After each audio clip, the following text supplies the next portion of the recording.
काम पर लौटें। ये सभी से ये कहा भी गया था यहाँ पर, और उनकी सुरक्षा सुनिश्चित करने की बात उन्होंने कहा कि आप हम पर भरोसा रखिए, ये हमारा काम है और ये हम जरूर करेंगे, क्योंकि ये सिर्फ डॉक्टर्स की बात नहीं है बल्कि ये राष्ट्रहित की बात है, ये भी यहाँ पर कहा गया था। सुप्रीम कोर्ट की ओर से ये कहा गया कि डॉक्टर्स अपने काम पर वापस लौटे। ये अपील जो हड़ताल पर थे, हड़ताल पर रहे, देशव्यापी चूंकि ये हड़ताल हो रखी है, उसे लेकर अपील की गई। काम पर लौटे तो कार्रवाई नहीं होगी, ये यहां पर कहा गया। लोग डॉक्टर्स का इंतजार कर रहे हैं क्योंकि डॉक्टर भगवान का रूप होते हैं, और उस वजह से वो तमाम जो और सुविधाएं हैं, ओपीडी, इमरजेंसी, इस तरह की जो तमाम मेडिकल सुविधाएं हैं, उस पर इनका असर हो रहा है। जो ये हड़ताल पर बैठे हुए डॉक्टर्स, सरकारी अस्पतालों की बड़ी जिम्मेदारी है, वो जिम्मेदारी उन्हें बताते हुए ये अपील की सुप्रीम कोर्ट ने।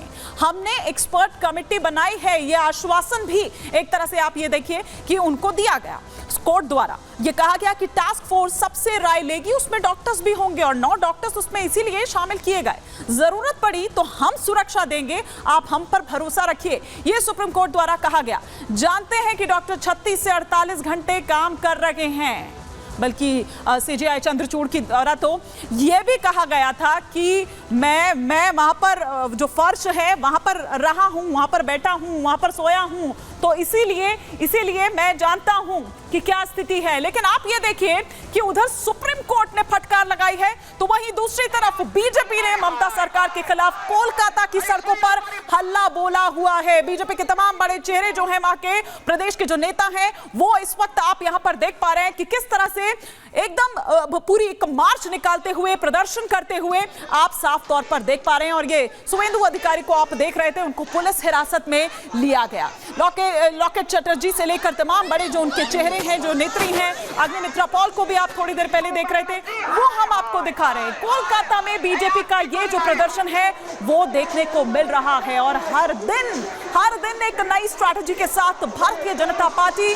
वहां कोलकाता की सड़कों पर उतर रही है, निकल रही है। ये देखिए किस तरह की स्थिति उस वक्त थी, बैरिकेड्स भी तोड़ दिए गए थे। ये कोलकाता में प्रदर्शन के दौरान की तस्वीरें हम आपको दिखा रहे हैं। ममता सरकार पर फूटा किस तरह से बीजेपी का गुस्सा। कोलकाता में बीजेपी के प्रदर्शन की ये तस्वीरें इस वक्त हम आपको दिखा रहे हैं। फिर उनको कंट्रोल में करने के लिए वहां पर जो फोर्स उस वक्त थी,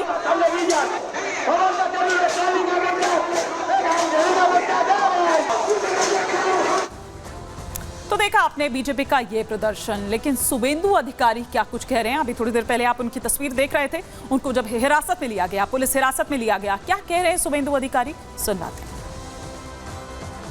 पश्चिम बंगाल भाजपा की ओर से जो हादसा हुआ उसके खिलाफ, उसमें जस्टिस दिलाने के लिए और ममता बनर्जी का रेजिग्नेशन के डिमांड को लेकर ये आज हेल्थ जो हेडक्वार्टर है, शास्त्रा भवन अभियान चल रहा है। बीजेपी लड़ रहा है, जस्टिस मिलना चाहिए और ममता बनर्जी को तुरंत इस्तीफा दे देना चाहिए। जस्टिस मिलना चाहिए, न्याय मिलना चाहिए, शुभेंदु अधिकारी ये कह रही है। और ये न्याय की लड़ाई ही दरअसल सड़कों पर लड़ी जा रही है, और उधर कोर्ट में सुप्रीम कोर्ट ने स्वतः संज्ञान लेते हुए इस पर सुनवाई की। मेरी सहयोगी अनामिका सिंह काली इस वक्त मेरे साथ जुड़ चुकी है। अनामिका, हम देख रहे हैं कि वहां कोलकाता की सड़कों पर किस तरह से हल्ला बोला जा रहा है। बीजेपी जबरदस्त प्रदर्शन कर रही है, पूरी मुखरता के साथ इस मुद्दे को उठा रही है और हर दिन एक नई स्ट्रैटेजी के साथ आ रही है। और देखिए हिमानी, पश्चिम बंगाल सरकार पे बहुत सारे सवाल हैं, सवाल के साथ साथ आरोप है। आरोप दरअसल ये है कि जिस बिटिया को न्याय देना चाहिए था उस मामले में हीला हवाली की गई, लापरवाही की गई, मामले को दबाने का प्रयास किया गया। और इसी के चलते आज तमाम जो बीजेपी के कार्यकर्ता हैं, हजारों की संख्या में उनकी ओर से कूच किया गया। सरकारी भवन की ओर, जो स्वास्थ्य विभाग का भवन है, उस पर कूच किया गया। हालांकि प्रशासन की ओर से भी तैयारी पूरी की गई थी, भरसक प्रयास किया गया कि वो ना पहुंचे। लेकिन तभी देख रही होंगी आप कि किस तरीके से यहाँ पे जो पुलिस की बैरिकेडिंग देख रही होंगी आप, चाहे वो तमाम वो रास्ते ब्लॉक कर दिए गए, अभी भी ब्लॉक कर दिए गए हैं। थक हार करके स्वास्थ्य भवन के कुछ मीटर पहले ही कार्यकर्ताओं को यहाँ पर रोका गया। जो यहाँ के बड़े नेता हैं उनकी ओर से संबोधित किया गया। इसके अलावा जो कि शुभेंदु अधिकारी को हिरासत में ले लिया गया।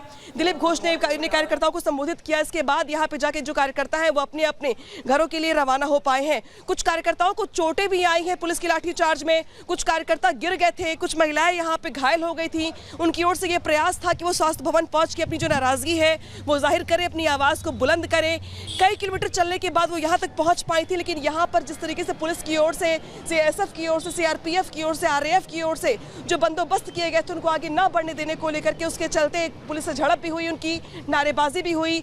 इसके अलावा काफ़ी देर तक हंगामा चलता भी रहा। बाद में शुभेंदु अधिकारी को हिरासत में ले जाया गया यहाँ से लाल बाजार के लिए, और बाकी जो कार्यकर्ताओं को तीतर बीतर कर दिया गया। ठीक है, तो यानी कि कुल मिलाकर के मैं अनामिका लौटूंगी आपके पास। बिल्कुल तस्वीरें सुबह से जो आप दिखा रही हैं, उन तस्वीरों को हम अपने दर्शकों तक पहुंचा रहे हैं। मैं लौटूंगी आपके पास, लेकिन देखिए हम ये भी बता रहे हैं कि सीबीआई ने आज जो स्टेटस रिपोर्ट दाखिल की, वो स्टेटस रिपोर्ट, और उस स्टेटस रिपोर्ट में कौन कौन रडार पर हैं, ऐसे 25 किरदार जो हम यहां पर आपको बता रहे हैं। सीबीआई जांच के ये 25 किरदार हैं। किरदार नंबर 1 से अगर हम शुरू करें तो वो कौन है? वो है जिसकी पहली गिरफ्तारी होती है और रेप और हत्या का मुख्य आरोपी यानी कि संजय रॉय।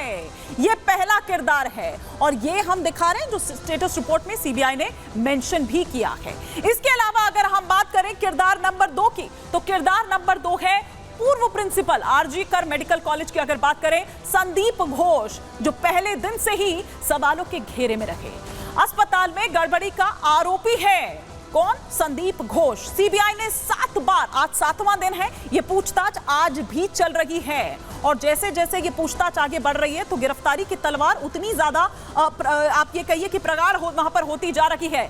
और किरदार नंबर 3 की अगर बात करें तो जिसने सबसे पहले डॉक्टर की लाश देखी थी, ये ऐसे 25 किरदार हैं। किरदार नंबर 4 से 5 की अगर बात करें तो इंसाफ मांगते महिला डॉक्टर के माता पिता। ये एक एक किरदार जो सीबीआई की रडार पर हैं, जिनके बयान दर्ज हो चुके हैं या जिनके बयान दर्ज होने हैं और क्या कुछ निकलकर अभी तक की जांच में सामने आया है, ये वो किरदार। नंबर 6 की अगर बात करें तो आरजी कर मेडिकल कॉलेज का असिस्टेंट सुपरिंटेंडेंट, उनसे भी पूछताछ की गई। किरदार नंबर 6, परिवार को हत्या की बजाय आत्महत्या की जानकारी दी गई। अब ये कौन था जिसने हत्या की बात नहीं कही बल्कि ये कहा कि आपकी बेटी ने सुसाइड कर ली है।